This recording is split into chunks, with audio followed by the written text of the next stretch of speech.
কি গো, তুমি এখনো শোওনি? বুঝলা, আজকে তোমার হাতের রান্নাটা যা হয়েছিল না, মনে হচ্ছে তোমার হাতে একটা চুমু খাই।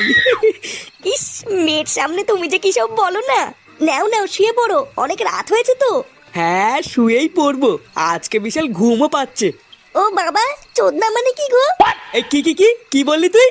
এইসব বাজে কথা তুই কোথা থেকে শিখেছিস? হ্যাঁ, আমি কি জানি নাকি? ফাটা আমাকে স্কুলে গিয়ে শিখিয়েছে। কি তোকে এইসব কথা ফাটা শিখিয়েছে? তোকে আমি কতবার বলেছি না স্কুলে গিয়ে এইসব বাচ্চাদের সাথে একদম কথা বলবি না। আরে বাবা ছাড়ো না, বাচ্চা কাচ্চা মানুষ তো, তাই কি নাকি বলেছে।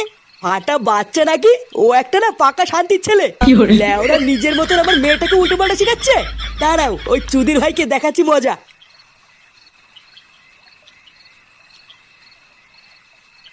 দিনের বেলায় যেমন তেমন, কিন্তু রাতের দিকে শীতটা একটু বেশি পড়ছে, কি বলো? হ্যাঁ, তা যা বলেছো।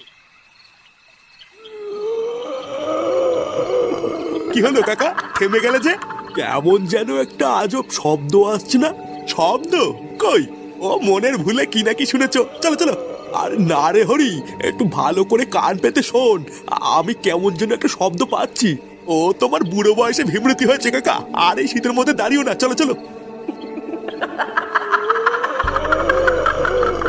কাকা, তুমি মনে হচ্ছে ঠিকই শুনেছিলে গো। এটা আবার কিসের শব্দ? হ্যাঁ রে হরি, জায়গাটা না খুব একটা ভালো লাগছে না রে। আমাদের তাড়াতাড়ি এখান থেকে বেরোতে হবে। কি গো কাকা?